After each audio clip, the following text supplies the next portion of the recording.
The terminated teacher accused of inappropriately messaging a middle school student on Snapchat made his first appearance in court this afternoon. Christian Enwright pleading not guilty to 22 counts of disorderly conduct. What you're seeing on your screen right now are just some of the messages that were included in his criminal complaint. Our Jenna Rae was in court and tried to get answers from Enwright. Nearly every seat was full in intake court here in Kenosha County this afternoon. Several people here to see the fired middle school teacher plead his case. You messaged us a few weeks ago saying that you wanted to tell us the real story. What do you think the real story is here? No comment? Nothing? No comment? The fired Kenosha middle school teacher was silent ahead of his initial court appearance Wednesday. The state of Wisconsin versus Christian James Enwright. His attorneys asked for a dismissal of all 22 charges. I think that the criminal complaint is completely lacking in establishing that at the time that these alleged messages were sent, that they tended to cause or provoke a disturbance. The state objected and the judge took the state's side. I'm going to deny your motion. I do believe I would agree with the state, at least at this stage, for probable cause. I do believe the state has met its burden. We will enter pleas of not guilty to all counts.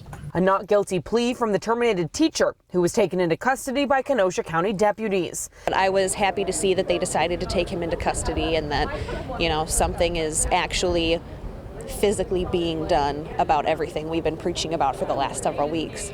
Brittany's been one of the many Kenosha parents pushing the district and the DA to hold him accountable. I think it's a really important step in the right direction, and the fact that his attorneys tried to dismiss all counts and the fact that that was rejected, I think was a really big deal. I asked Enwright's attorneys why they pushed for that dismissal. I don't think that there's any evidence to establish that that fact actually is in this case. You don't think an adult messaging a minor is causing a disturbance? I think if you read it and you read the law, you will see that it has a very specific meaning and that meaning is not met in this case. Enwright has to post a $5,000 bail. If he does so and gets out, these are the rules he has to follow. No contact with the victim or her family, no stepping foot on any school property, no contact with any minor besides his own child, and no unsupervised use of social media.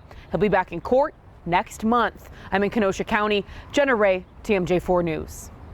And within the past hour, Enwright was released from jail. He posted that $5,000 bail.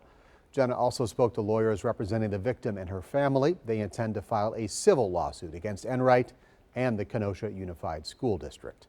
We followed this story since parents blew up our phones and emails last month. According to the criminal complaint, Enwright started talking with the middle school student through Snapchat after school hours back in June of last year. Since February, the Kenosha Police Department's been investigating the teacher for allegedly inappropriately messaging the student. That's when he was first put on leave. Prosecutors finally charged Enwright last Friday.